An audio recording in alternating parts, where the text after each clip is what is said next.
Yeah, I feel Oh, yeah, it is recording. Yeah, it's recording. yeah. Oh, you're not in it though. Okay. We should place it a little closer than. Get really Get snug. Okay. So I don't have my computer with me, but I think I remember what I was saying.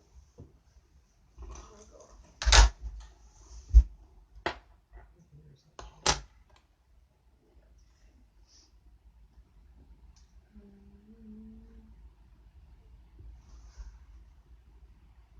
Alrighty. Well,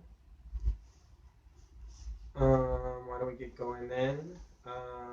What did you all say about precious knowledge and community assets mapping? Let's start there.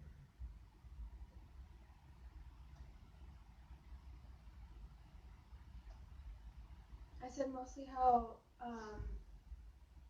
it should reflect student demographics and their needs, and so that's what we're going to be looking for in our community assets map. Yeah, that makes sense. And I guess look and see what resources are out there already to meet those demographics. Yeah. And I guess then that will show where room for improvement, I guess. Yeah, I also talked about how the assets of the community really vary from community to community, and so we'll have to look. We can't just do a general overview, or I guess a general research, I guess, on a community, because they're all going to be different based on because each community is unique in a certain way. So that kind of goes along with just the demographics, that just how they're different, and so the precious knowledge, that community is totally different than the community that we're going to be looking at. So yeah, I thought with kind of on that note of each community being its own kind of unique area, the film then highlighted the importance of local people being in charge of their education, right? Local communities know or are capable of figuring out what their children should learn, even in modern context. And so it appears that state legislators, don't think that, and the Arizona state senators, don't agree with that. But obviously, we saw in the documentary that these kids really valued what they were learning. And then the community assets map in a similar way shows value where perhaps other people, wouldn't consider it being there. The things that we will consider assets for a community, like local knowledge and skills and things like that, what you're going to bring into your community or your classroom, that match and matter to the community will be different in every place. So I thought it showed how important the idea, community assets map is one offshoot of a bigger idea about the importance of immediate community to the lives of students, and how that needs to be developed, how classrooms need to be kind of connected spaces. Your classroom shouldn't be your square and students are in your square and disconnected from everywhere else. It's no, you as a teacher need to be reflecting the outside world, the immediate community. You need to be going out and seeing that. You as a teacher need to be a part of that too. That's kind of the thing. If you're going to go teach somewhere, you need to be a part of that place too, if you're going to teach the kids who are from there. So. Well, that kind of goes along with how you want to get to know your students, and so being a part of the community, even if you don't live in that community, if you commute in or whatever, getting going to their after school program or their basketball games or something like that is one, you're getting to know your students, but you're also getting to know the community that you're surrounded, or the students and you are surrounded by.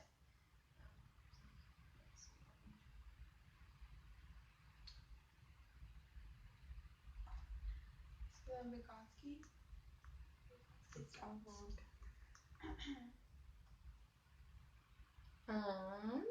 Well, I focused on the social interactions and how students learn from that, and then moving into the zone of proximal development, and how students can like learn to an extent developmentally, like individually where they are, and then you can go slightly like above that if you have an adult or a peer who's developmentally higher, so you can continue to grow.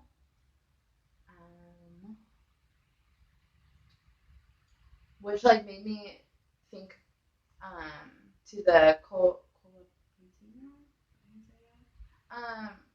article, because if you think about it, like there is no formal set of education, so it's an interesting kind of idea to think about combining those two ideas. And so everything that the children learn in that community are learning from their elders, and so those children are only going to go to their elder, like they're only going to go to a certain level of an understanding. Yeah, because like the zone of the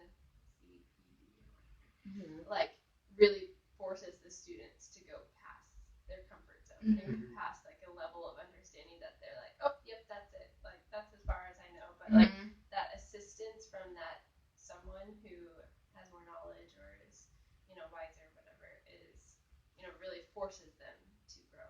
And so I guess if, you know, they don't have that enforcer to go only a certain extent, then they'll stay put in one stage of learning, I guess. Yeah. I don't know if it's so much as an enforcer though, as like the recognition around them. Like if you're in a setting like Vygotsky's classroom, like the Vygotsky's like bigger idea of what a classroom looks like, students realize like what they're a part of, like the need, the personal need of all of them for education. And then I mean his whole idea of classrooms is centered around cooperation and you know, more successful students who are a little bit ahead, helping those behind, because everyone realizes that, oh, it's not some, you know, innate competition, me better than you. It's just that I'm just, you know, this teensy bit more, you know, I pushed my zone just a little bit. But everyone, relatively, you know, everybody's zone of proximal development, like what we don't know, is incredibly large. I mean, what we know is so small. So, but I mean, it's difficult because, you know, to talk about this sort of proximal development in, you know, U.S. classrooms where, you know, it's hard for students to think about helping other students in a very competitive context, and a very alienated context too. So, like where students just don't talk to each other in classes, right? Yeah. Most students in a high school classroom don't talk to each other. There's a total divide, and it's, you know, teachers don't necessarily do enough to break that down. Well, I think that goes with Vygotsky's whole theory of like the social interaction. That like even if you're interacting with somebody who is maybe lower in the knowledge scheme or the same as you, like you're still having that social interaction that you can grow in some way from. So like I just think that like by having that cutoff is extremely damaging to, you know, growth of students' knowledge and learning. So I think that just goes with what like Vygotsky's theory overarching, I guess. I think his theory is really interesting. When I was doing the reading, I was trying to think how his theory relates to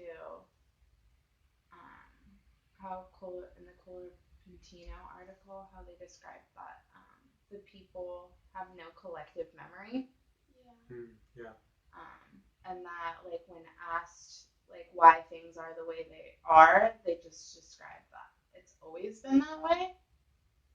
And I had a hard time connecting those two pieces together. I guess like of Vygotski's understanding that you like continue to develop and grow. I see. You know, I don't know. You know what I'm like? Yeah, like it doesn't. Like it's almost like opposite. Well, yeah. Not opposite, but like it just doesn't make sense. Yeah.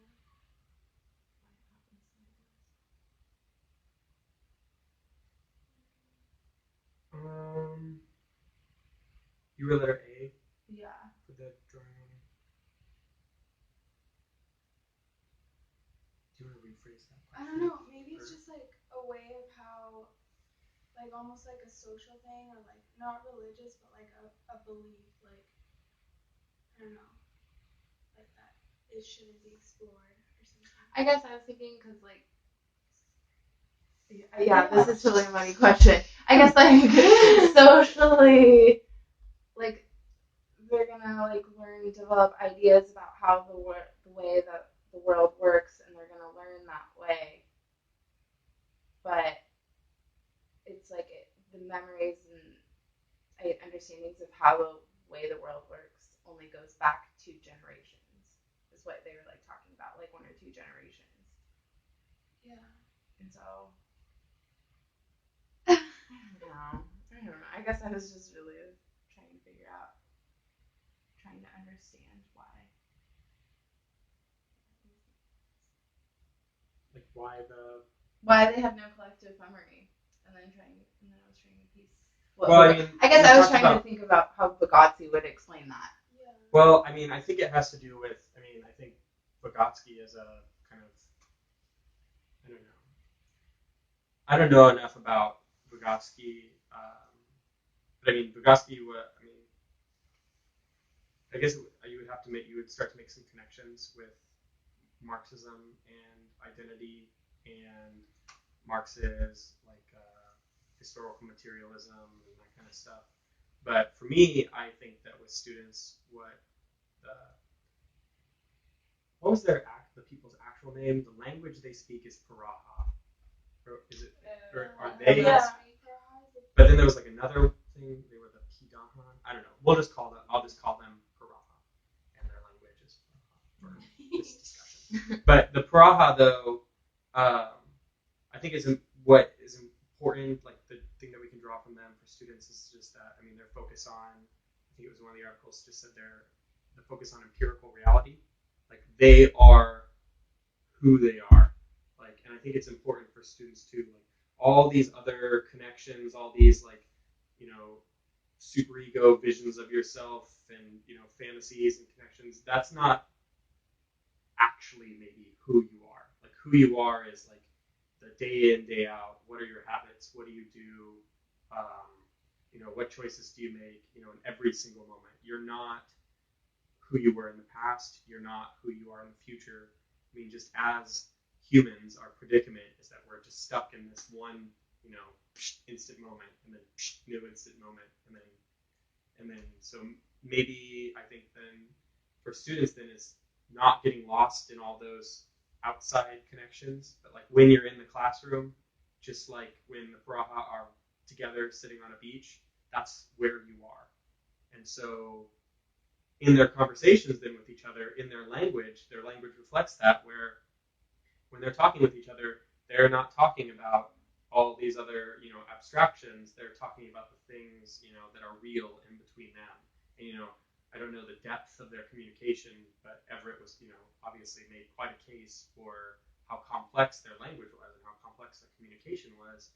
And with our students, I mean, you can almost make the opposite argument. I mean, when I'm in some of the classrooms, some of the conversations and interactions between students are so simple because they're, not invited to or not encouraged to use language in that kind of way between one another. They're not focused on kind of where they are, what they're doing. Perhaps they're not being encouraged to focus on, and ask those kind of things. But that, for me, was the connection. That it's just very important to be anchored in the present moment and to get students to start to see, like, this is where we are. What are we doing here right now? So. Yeah. But wouldn't it also be like your, like with the, Paraha. the ones without collective memory. That's the Paraha. Okay, yeah, that's what, okay. Yeah. Like you also, I think that like who you are in that present moment and who like those 3 generations are, becoming, like also are a reflection of their like surroundings. And so like they could, who your family, like you have characteristics that reflect your family, or So if they're, isolated to just like this one group, then they could just reflect. I don't know if that makes any sense, but I'm just that it could be a reflection of their interactions of why. I also wonder if it has something to do too with just like culturally how they're not as, I don't know what the word is, but like they probably don't have books, or I don't know if they have books or not, but like document their like history and like talk about it so abstractly as we do. Like, I don't know, if we weren't taught about slavery, we would just be like, oh, it's always been this way.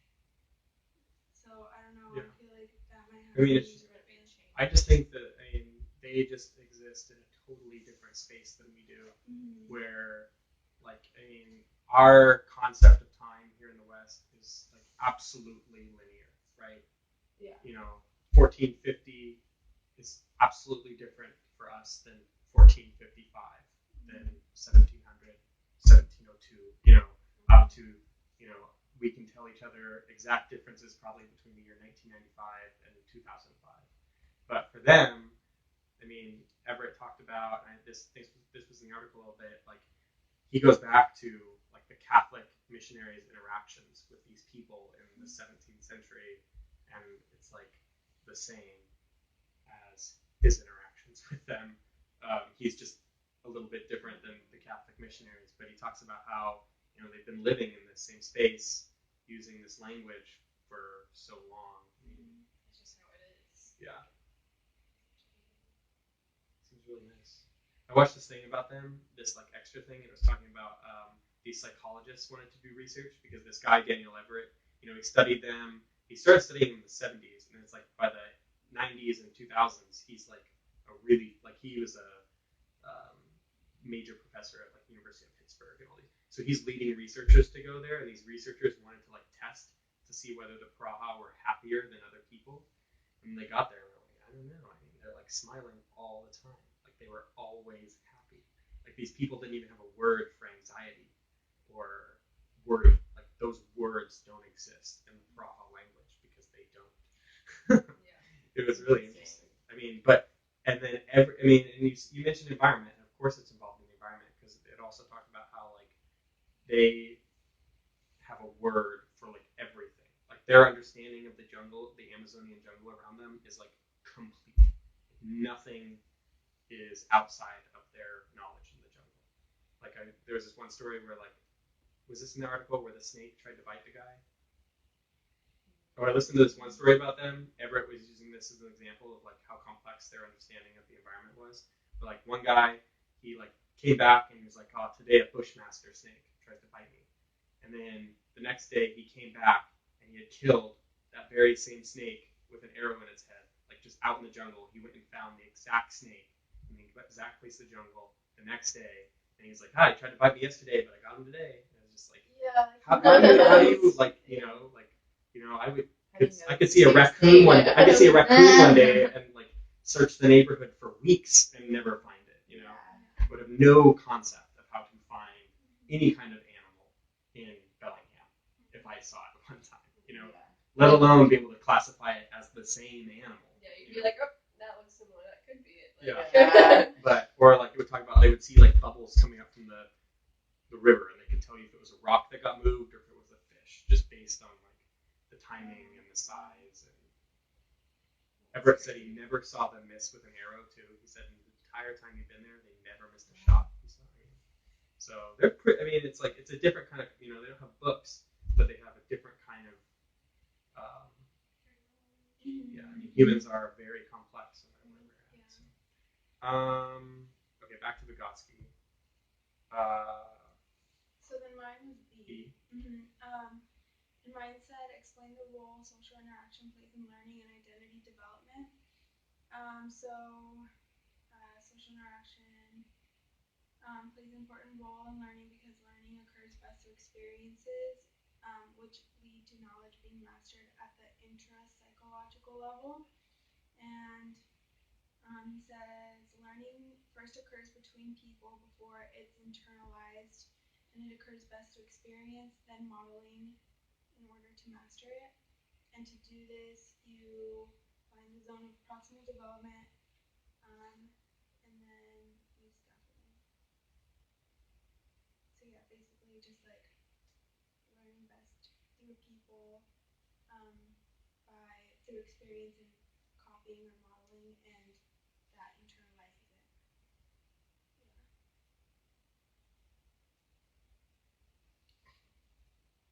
I thought that was important.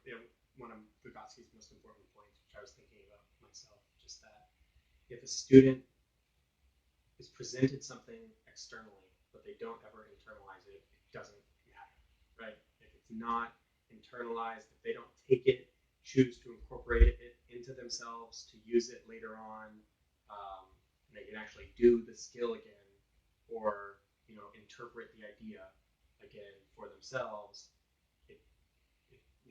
it doesn't matter to them because it's just gone.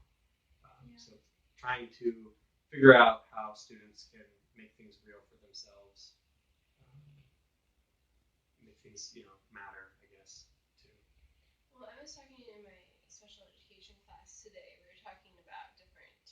It was like this direct instruction kind of template of how to go about things, and one of the things on there was firming, and everyone was like, "Well, what is firming?" And what it is that you like introduce you're teaching a kid how to read, and you tell them how to say the letter M or something, and then you go through the other letters, and then when you are assessing them, kind of when you go back and kind of test them, like if they remember it, like when you go back a couple times, then that's like the firming because you're reiterating. So it's like you introduce something, that M, and then you do something else, and then you go back to the M and see if they remember. If they don't remember, then you go through it all again, and then you try it again. And it's just like you continue to do it until it firms or internalizes, and then they can remember it and apply it. So Kind of like adding on to that, like when he says that people learn best through experience and then modeling, or like, I don't know, the word copying was in there, kind of like modeling, copying. I was just wondering, like, to what extent can copying like be used for students to learn, because I feel like some teachers are in certain subjects, they don't encourage copying. Like just rote memorization.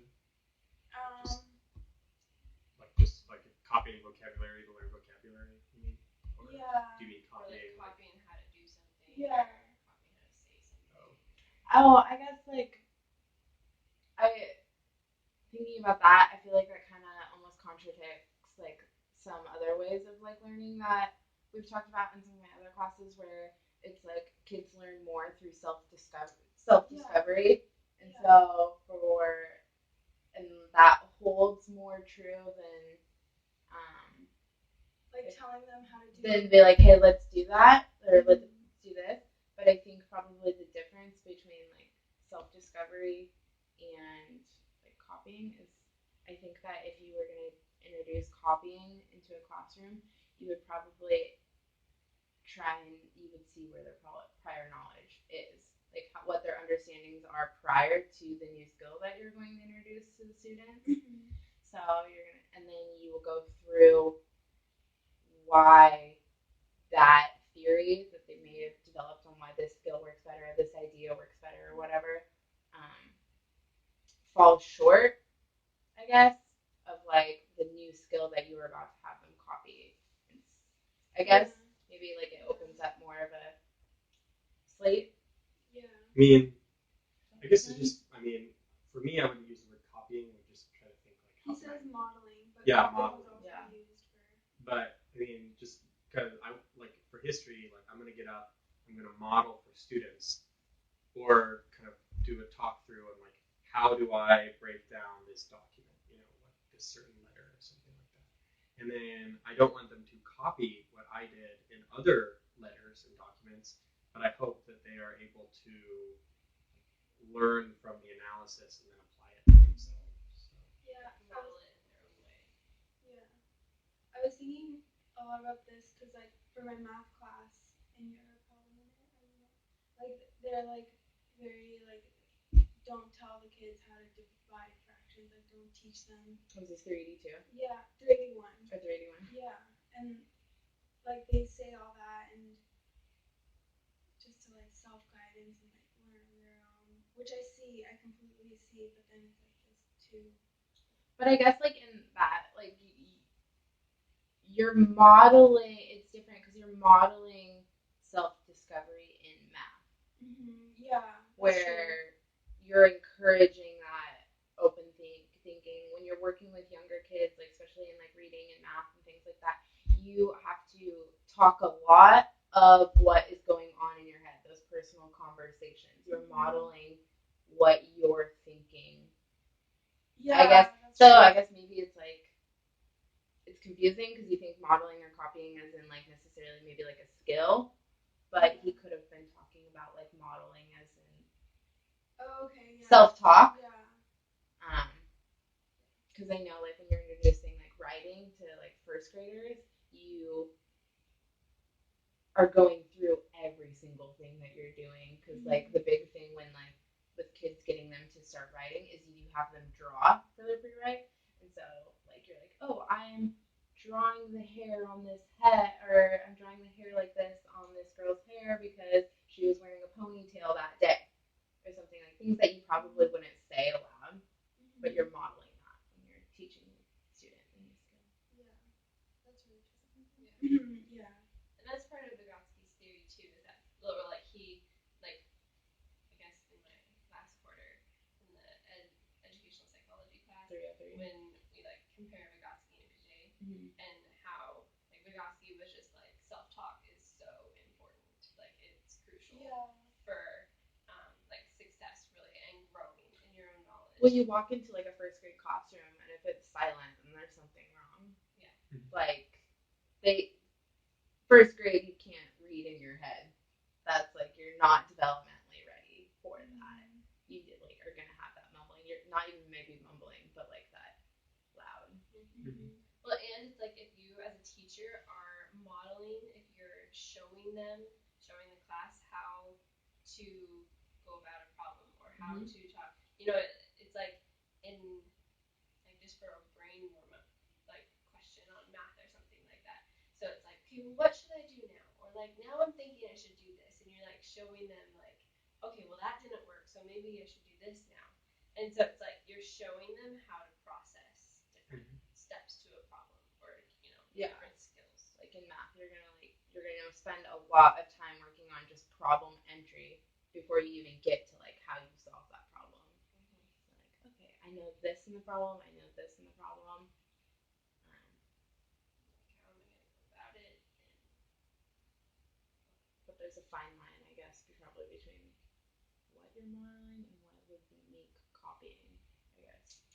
Yeah. I guess that's what's confusing. I guess you don't want to say like modeling would be like I'm showing you how to do this, but copying is just like, all right, I'm telling you how to do it.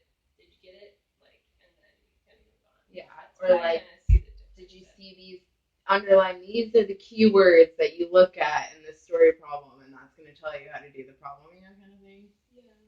Rather than getting you to critically think about what's happening in the problem.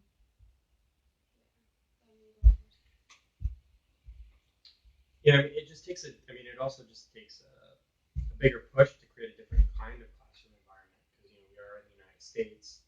We're coming out of a legacy of big industrial schools, just trying to give shotgun blast students with all the basics of reading, writing, arithmetic, and then the ones who connect and choose for themselves get to go off to university. Everybody else is just supposed to be good. Instead of an environment where students are running schools, students are active participants in schools, students are kind of individually in charge of developing their own classes, their own education, answering their own questions. They're able to choose how to allocate their time. We just don't.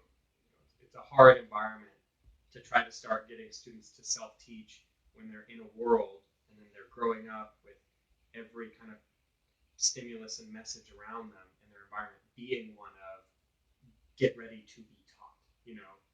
Like when you walk into schools are built right now for students to sit down and be taught. Schools aren't built for students to come and choose what you want to learn. or else we wouldn't have, desks and tables the way they are. I mean, any school you walk into that has single chair desks is a school basically where students are supposed to sit down and listen, not a school where students are supposed to, be doing any number of things. Listening is obviously an important part of schools, but for many of our high schools, come on, that's all you did basically. I mean, you did some group projects, but it was still within the context of to teach, or even in my group projects, you're still basically relating to the information the same way you would as if a teacher was just kind of giving it to you. Oftentimes then the teacher just gives you a document that's supposed to basically function the same way they do, instead of you asking questions about it. Which kind of brings me to my two letters. I had C and D this week. C was about the importance of language and learning. Vygotsky just made the point. He talked about it a lot, but the kind of big takeaways I had were that language is kind of, and this is, Chomsky was talking about this, but language is kind of like one of the most basic psychological tools that we have. Like humanity, like what drives us crazy, what woke us up, what set us apart from all the other animals. It's logos, language, the word, and our, giving reason to these thoughts. Some kind of order, some system to the way that we think. So then language then is determining basically the pathways that is shaping how we think. And so there's this interaction. And I read some article, this one article that was talking, there was a new book, I can't remember the author, but he was talking about how thoughts influence language, and then Chomsky talks a lot about how language is influencing thought. But so it's just obviously, it's fundamental to humanity, and so then it's kind of then fundamental to learning, because if learning is a social experience, as Vygotsky talked about, well, how does social context, how does that even happen? It happens through language, and it's the only way we communicate. So language is kind of, the question has kind of an obvious answer. Language is, integral to education. And I expand on a little bit more in my post. And then I think you all know what the zone of proximal development is. But I had weirdly made this poplet this weekend about Vygotsky. Oh.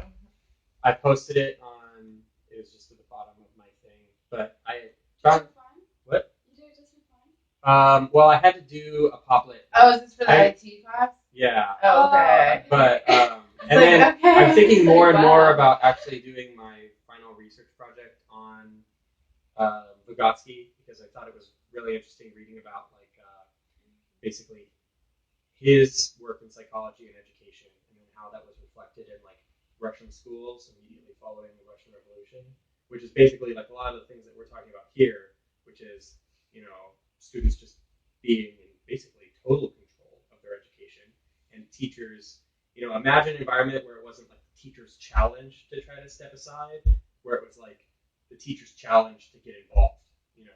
It's kind of flipped. The way we think of things now, I hear all the time in the program, just teach yourself out of a job, teacher kind of as facilitator, teacher on the side, how are you getting your students to, well, back, in that time, in that context, it was a lot more of, well, the teachers really are, the students really are kind of in charge, and they understand, and they have a lot of agency.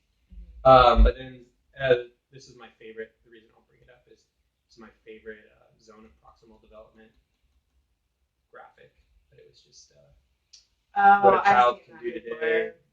In cooperation today, you can do alone tomorrow.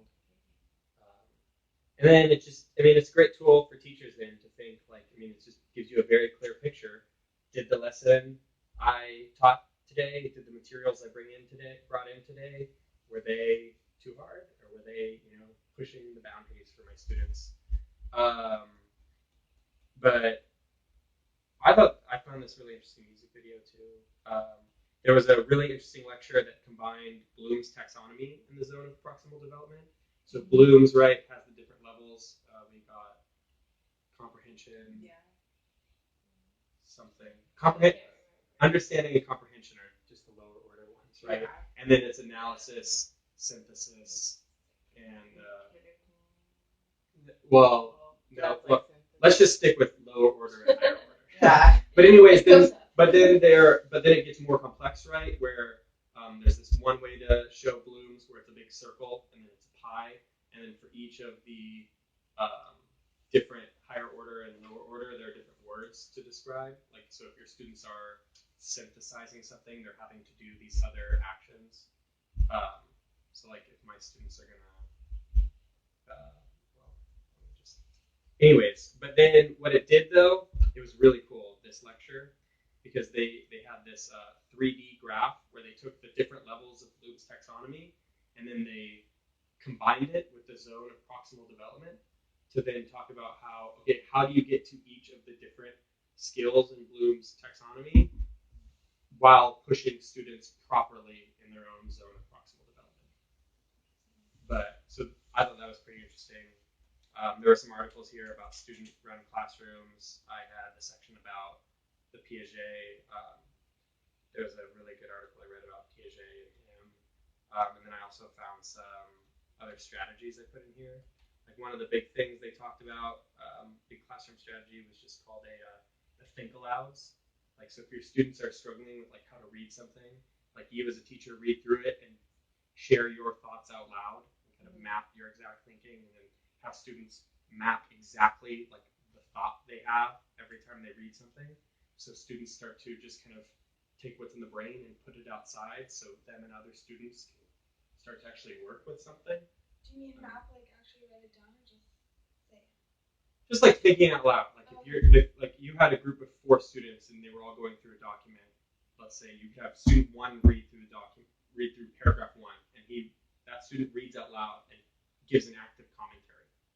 And then student 2, and then perhaps all students talk then about the commentary that student 1 gave. And then student 2, she reads, but she gives her own commentary of like the meaning of an individual word or a connection, et cetera, et cetera. And then you kind of go through. But anyways, there was some stuff on there that, because we don't really need it, I mean, we know zone of proximal development and know what teachers need to do with it.